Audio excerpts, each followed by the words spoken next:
fin de compte. Et comme chaque personne, en tant que Français, on se dit, attention où tu vas. Peut-être une secte, peut-être machin, tu connais pas. Mais en regardant le ministre qui a mené justement cette mission évangélique, on m'a expliqué qu'il était en train de regarder les versets qu'il y avait dans la Bible. En fin de compte. Et donc, j'étais curieux, j'ai continué. Et de là, j'étais accroché après. J'étais accroché. Et puis après, j'ai dit d'accord, je vais commencer mes doctrines.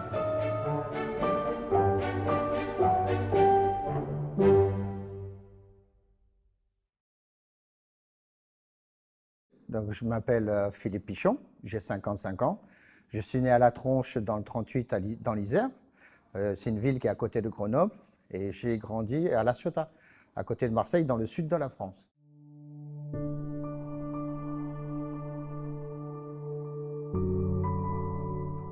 Le début de ma vie n'a pas été facile avec mes parents parce qu'on était des nomades. Je vivais en caravane, donc on faisait de ville en ville avec mes parents. Mon père a acheté une maison à La Ciotat justement à la naissance de mon deuxième frère où on avait une vie un peu plus facile. Mon père faisait les déplacements et quand il achetait la maison à La Ciotat, mon père n'était jamais là la semaine. Donc c'était moi qui jouais le rôle du père à la maison. Mon père partait ou travaillait. Et là, il cherchait un salaire pour pouvoir nourrir sa famille. Donc, je ne pouvais pas lui en vouloir. Le seul fois, lui en vouloir, c'est qu'il n'était pas là pour les compétitions. Par exemple, moi, je faisais la natation. On avait des compétitions, des entraînements. Mon père n'était jamais là. Mon père, quand il revenait tous les vendredis, nous ramenait toujours des petits cadeaux.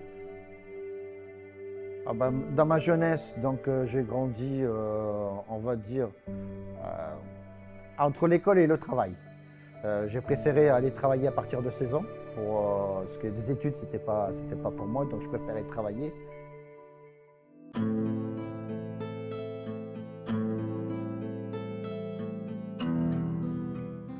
Quand j'ai quitté mes parents suite à une dispute avec mon père, on s'est disputé parce que je devais partir normalement travailler sur des bateaux, sur des pétroliers, en cuisine. Et donc, mon père n'était pas trop d'accord pour que je m'en aille comme ça au bout du monde sur un bateau. Je lui ai dit que j'avais l'âge quand même de prendre mes propres décisions. Et donc, ça ne lui a pas plu, donc je suis parti de chez moi. J'ai choisi Paris, ça s'est fait le hasard, hein, parce que je voulais repartir dans la vie de nomade. Donc, j'ai cherché justement sur les petites annonces de travail. Et j'ai trouvé une personne qui cherchait, enfin un couple, qui cherchait une personne pour travailler avec eux sur un manège.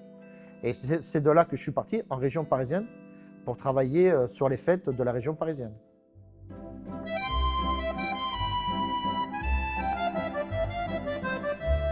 Dans le milieu forain, j'ai grandi à l'âge de 20 ans, je pense, de 20 ans. Le week-end, c'est beaucoup de travail. Vous commencez de bonne heure le matin, vous finissez à 2-3 heures du matin. J'ai rencontré une sœur qui est à l'église, donc qui est, comme je disais tout à l'heure, qui est ma maman maintenant, hein, pour moi. Les liens sont tissés, c'est une personne que je voyais régulièrement avec d'autres Philippins qui venaient à la fête foraine. Ça s'est fait comme ça, machinalement, en discutant, en rigolant, en faisant gagner des belles peluches, voilà, comme ça. Donc, non, c'était joyeux en fin de compte. Et puis il s'est passé que cette sœur m'a dit, tiens, si tu veux, si ça t'intéresse, nous, on va là-bas. D'accord. Bon, j'ai dit, pourquoi pas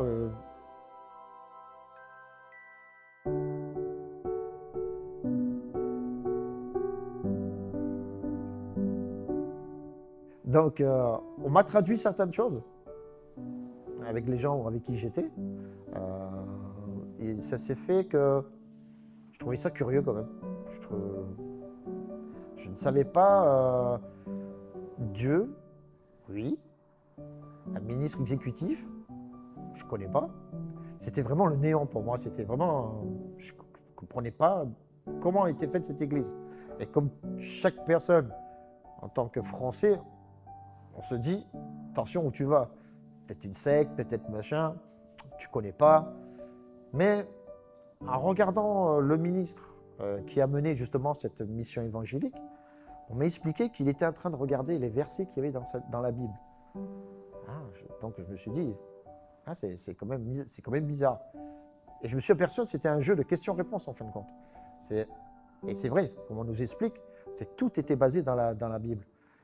Alors, ma première question c'était de savoir exactement la différence entre pourquoi on dit Dieu, Dieu, et pourquoi Seigneur Jésus-Christ, on ne dit pas Dieu. Parce que normalement, tout est lié. Donc j'ai eu justement ces explications.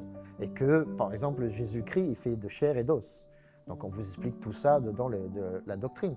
Mais ma première question, c'est de savoir qui était qui, en fin de compte, pour vraiment assimiler les choses et de savoir qui bénir, en fin de compte, dans chaque prière. Et de là, ça m'a quand même curieux quand même. Je vais continuer, je vais essayer de voir un petit peu comment ça se passe par la suite des choses, en fin de compte. Et donc, j'étais curieux, j'ai continué. Et de là, j'étais accroché après. J'étais accroché, et puis après, j'ai dit d'accord, je vais commencer mes doctrines.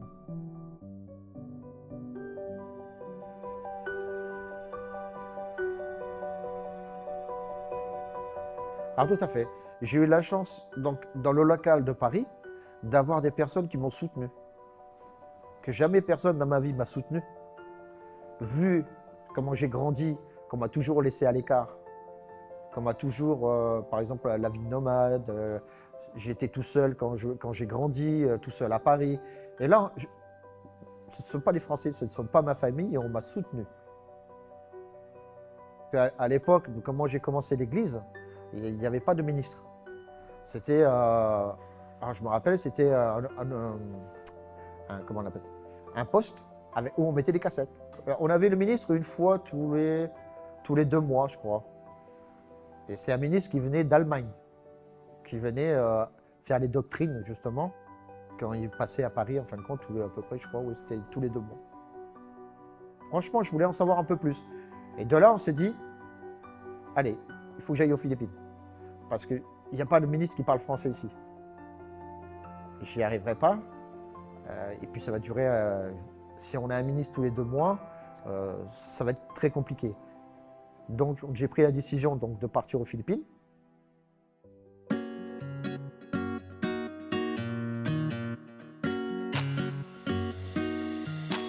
J'ai rencontré une autre sœur, justement, où je suis parti là-bas aux Philippines avec. Donc j'étais avec sa famille et tout ça. Donc c'est elle qui m'a amené faire les doctrines à la centrale, faire notre service d'adoration à l'église à côté.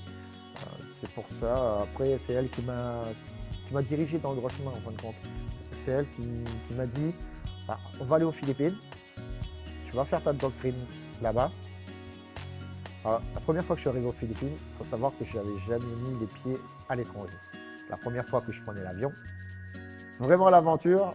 Je peux vous dire qu'il y avait bien le bon Dieu qui était là avec moi ce jour-là pour m'aider, parce que tout seul, je n'aurais pu rien faire, vraiment. Non, franchement, c'était une grande aventure.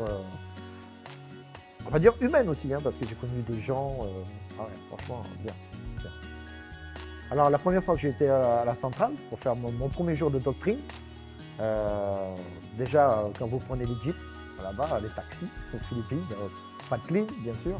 Le trajet déjà pour y aller jusqu'à là-bas, donc c'est une aventure déjà en elle-même. Et puis quand vous voyez ce temple arriver devant vous, on vous dit voilà, c'est ça. Alors là, impressionnant. Là, quand je vois comme on dit, le templo, c'est vraiment extraordinaire.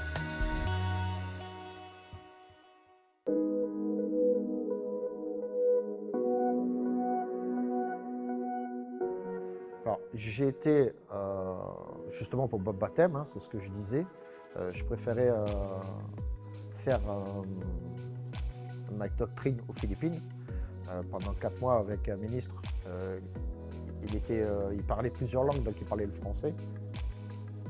Alors j'ai été baptisé en mois d'octobre 1991. Je suis tombé dans la bonne religion. Là, j'ai compris où j'allais, en fin de compte. Et pour moi, de toute façon, une fois que j'ai eu mon baptême, je ne pouvais plus faire marche arrière. Pour moi, j'ai changé complètement ma vie.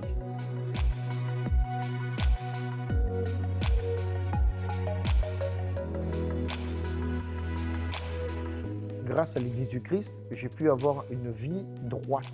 Ce que nous apprenons au sein de l'Église, on peut le mettre aussi en pratique pour une vie professionnelle et pour la vie familiale. C'est grâce à étant membre de l'Église du Christ.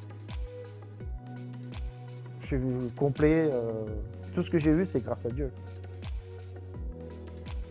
Ce qui me rend heureux maintenant, c'est que je suis dans la bonne Église, que je suis sur le bon chemin, que je suis dans cette maison d'adoration, que j'ai des frères et sœurs à mes côtés,